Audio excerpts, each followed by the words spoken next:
Wednesday morning, and welcome to another edition of KSAT News Now. You know it, our bite-sized streaming newscast. And joining me today is Max, because RJ is still on vacation. He is on vacation, and also he texted you during the noon yesterday. Yes. What did he say? I think he has a dog, but he's training the dog for the Doggy Olympics. For the Doggy Olympics. But we confirmed that that was a lie. Yeah, confirmed it was not confirmed. A fib, a big fib. Yeah, which is fair. usual of RJ because he's a jokester.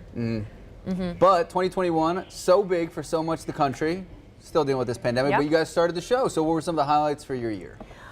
Definitely the show. That was cool. The challenges, the food challenges that we've done. Ooh. And other news, well, the parade, the Day of the Dead parade. What about you? Yes. Oh, that's a good question. I wasn't ready for you to turn well. this around on me.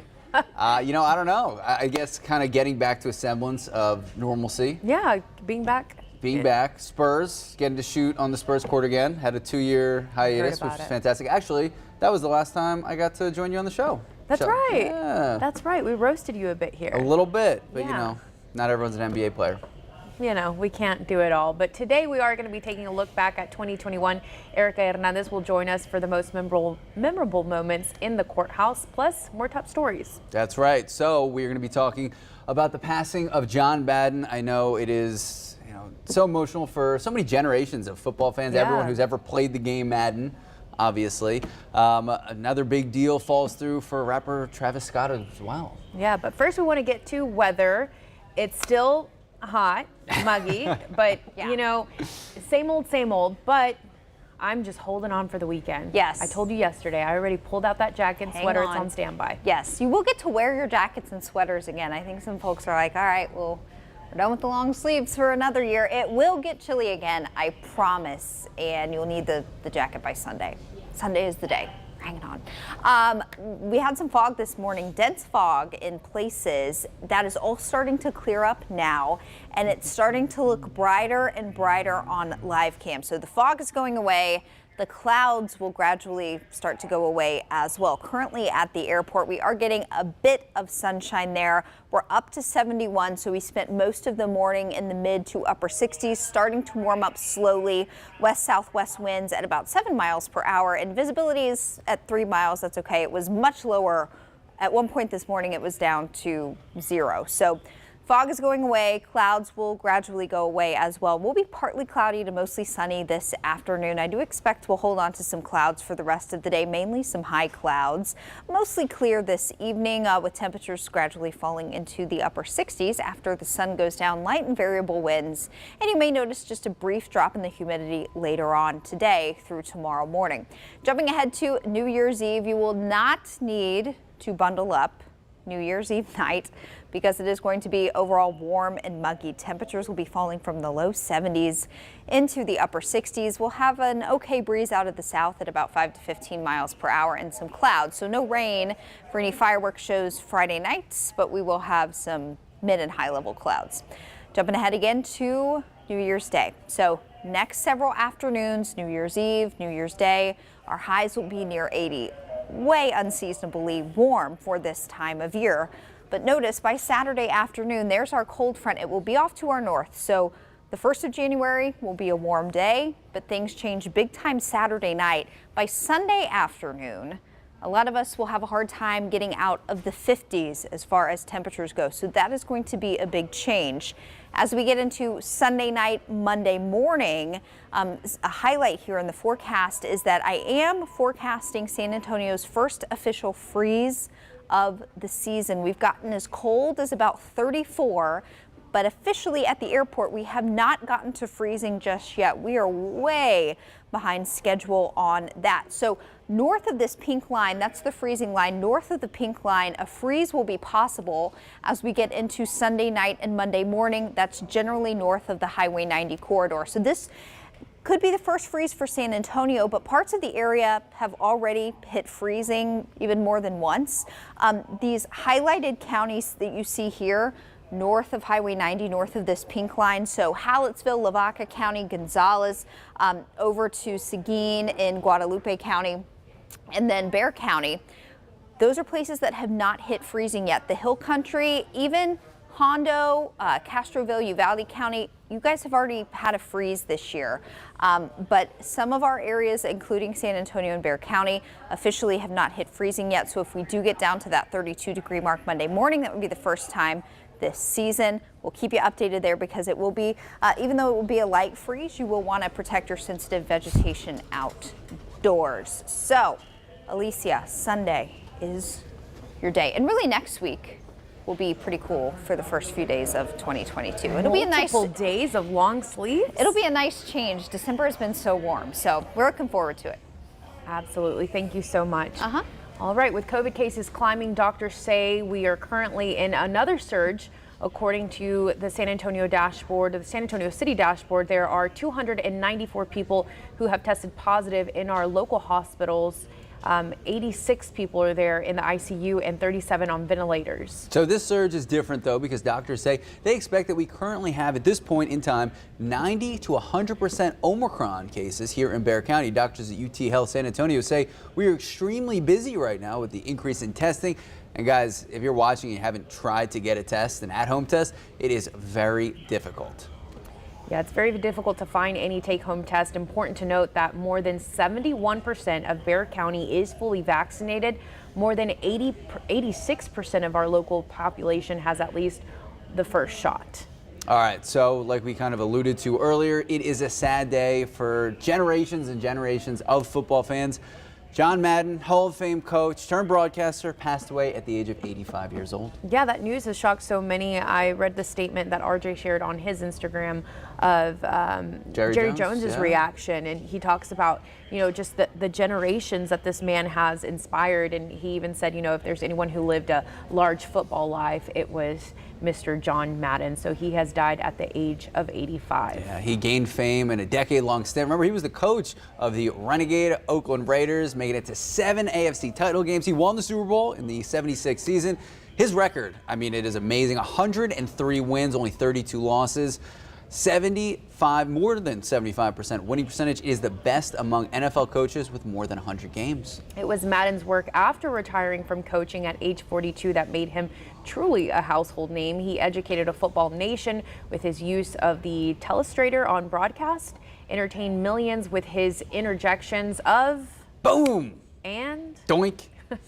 Dallas Cowboys owner Jerry Jones said, quote, "I am not aware of anyone who has made a more meaningful impact on the National Football League than John Madden, and I know of no one who loved the game more." All right, and so, you know, on a personal note, you know, the Madden video game, I say generations and generations because you know, so many of our parents and grandparents grew up either watching him as a coach, watching him on the field, but hearing him on the broadcast. But then, you know, people who basically were born in the last 30 years played the video game. Yeah, that's honestly, I will admit, that's how I know of Mr. Madden, because of the game, Madden.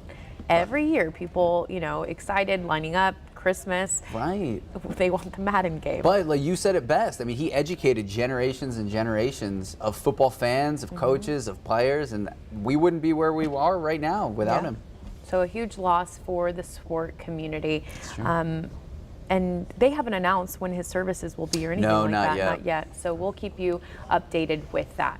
And on Monday, President Joe Biden signed a new law named for murdered Fort Hood soldier Vanessa Guillen, and it aims to change how investigations into sexual assault and harassment are dealt with in the military. Because we know through this case that we found out that there are a lot of problems. Absolutely. So it is the I Am Vanessa Guillen Act, and as of January 1st, commanders won't be involved in the investigations of that nature. The decision to prosecute will be made outside service members' chain of command, and victims will be offered protections against any retaliation. The federal law is part of the $770 billion National Defense Authorization Act.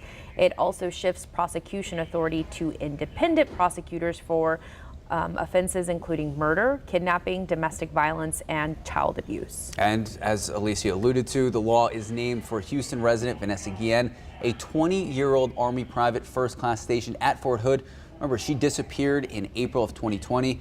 That was when she was murdered. Her remains were discovered 2 months later. So the family actually reacted on Instagram. They have a page, Find Vanessa Guillen, and since she was missing, they would update there, but after her remains were discovered, they still have kept active, obviously pushed for this law. So they, of course, are happy. They say this is not just for her, but decades of abuse that's happened within military personnel. So they are very happy that others in the future will get some help that Vanessa needed at that time. Absolutely. All right. All right, now to Travis Scott and November's fatal Astroworld Festival. Another major brand deal has fallen through. All right, so the French luxury brand is Dior. Didn't even see that. Dior. So Dior cutting ties with the rapper, sort of. Dior announcing that out of respect for those affected by the tragic events at Astroworld Festival, they're going to, quote, postpone indefinitely a collab with Travis Scott's Cactus Jack. It was going to be included in his Summer 22 collection. Now both parties are working to reschedule the launch for a later time. A couple of weeks ago, we also told you about Scott's Spike Seltzer Cacti. That was being discontinued. My goodness. The company didn't directly say it was because of Astroworld. All they did say was, quote, our fans will understand and respect this decision. And not only has he lost these major deals, he's named in the majority of almost 300 lawsuits filed since Astroworld. He's denied allegations made against him, and he's also requested to be dismissed from multiple lawsuits. Right, and this is obviously a very ongoing situation, and it is months away from being resolved. But speaking of courts, our Erica Hernandez. Yeah, she's joining us. It was another challenging year for the Bexar County court system as COVID-19 forced them to open and shut down the in-person trials. Obviously, a lot going on there. Good morning. How are you? Good morning. I feel like it's been a while since I've seen you. It has been a while. You've been busy. Very busy to wrap up the year, but we're going to talk about those memorable moments like you just said. And one that kind of always sticks to mind is the Otis McCain trial, which lasted 4 weeks. And we live streamed this trial, gavel to gavel, from the heartbreaking testimony from witnesses to the jury, only taking 25 minutes to find McCain guilty. And in that moment, we didn't see coming. When he elbowed the bailiff, that's that video right there. I think it's about to happen. This is some file video of that trial. When the bailiff went to detain him, McCain threw an elbow at him and had to be tackled to the ground. 2 weeks later, after that verdict, McCain was sentenced the death penalty. So again, this trial, 4 weeks, it was long, it was exhausting, it was all kinds of things, but I was really glad we were able to give our viewers that trial and let them see a full trial, like I said, from gavel to gavel. And especially one that really shocked the community. Exactly. We remember back, it's probably one of these cases that we remember exactly where we were when we first heard the news of the detective being shot, and then just leading up to the trial, you know, the emotion behind that. So again, it was 5 years, so it was, you know, it was a trial that we knew was coming. It played out longer than any of us expected. I mean, 4 weeks, we were in there, you know, for hours and hours, but it was, I think, a sentencing that a lot of people honestly expected, I think. Absolutely. Yeah, and then going to the next case that had us all a little confused was the mass lawsuit between the city and county against the state of Texas. There were a lot of back and forth hearings that gave the city and county the power to enforce mask mandates, and then the Texas Supreme Court days later would reverse them in favor of the state. School districts' parents didn't know what to do when school started. I mean, we were all confused. I was even confused. As of right now, that lawsuit is still cycling through the court system. The latest is the Texas Fourth Court of Appeals ruled in favor of the city county back in November, and a trial date was scheduled for July 2022. So it's still going on. Exactly. It's still Still something back and forth. I'm sure the Supreme Court might reverse that one in the coming months, but yeah. And that's so, you know, with media, we work with their public information officers. So I know when we've gone to do interviews or be in the classroom, it's always like, do I need to have a mask? So now we just have one. We just have one. Just Yeah. never know. Yeah, we just never know. And one last case I want to talk about is that of Andre McDonald. If you remember, he is charged with the 2019 murder of his wife, Andrea McDonald. We were all expecting this trial to start in the fall. I think we even talked about it here on News Now about it. But because of a late evidence file that was given to the DA by the sheriff's office, it has now been delayed. Also, because of that delay, McDonald had his bond reduced and he was able to bond out in November. As of right now, no hearing is scheduled to determine when that trial will take place. I'm sure, though, it will start sometime in 2022. Just not sure when yet, but that case and others we'll be very busy and following closely. Now, I know during Detective Marconi's case and everything like that, you, Landon, and the whole team, you live streamed it, and it did a phenomenal job. Do you guys have plans to do that for the McDonald's? As long as we're still allowed to, we will. I mean, that's the plan. Our plan is to live stream the Andre McDonald case when it takes place, but we'll see. As of right now, we're still kind of in a holding pattern. There will be, I think, other trials taking place before even that one, and we may live stream those just to give everybody that access inside the courtroom. Do you mind clarifying? So I know sometimes when we don't have coverage, right, video, we're talking video of a certain case or even a scene, people comment on that, but like you said, if we're allowed to. So what does that mean? It's technically the judge's discretion. The judge makes the final ruling, and I think people get confused sometimes between district and federal court. In federal court, cameras are never allowed. So that's why we never have, we see the sketches. I know there's some hearings going on right now where people are wondering, oh, the media is not covering. No, we are. We just can't go in there. Mostly of the time in district court, we've never really seen a problem here. We weren't allowed inside a courtroom. Some of them are kind of new to the live stream game. Luckily, Judge Ronhell worked really closely with us in allowing us that to happen. And I think a lot of the other people and other judges and other people in the courthouse saw us live stream and how well that kind of came off and how people were interested and wanted to take part and wanted to do the whole open court setting. And I think we're gonna do more of that in the future.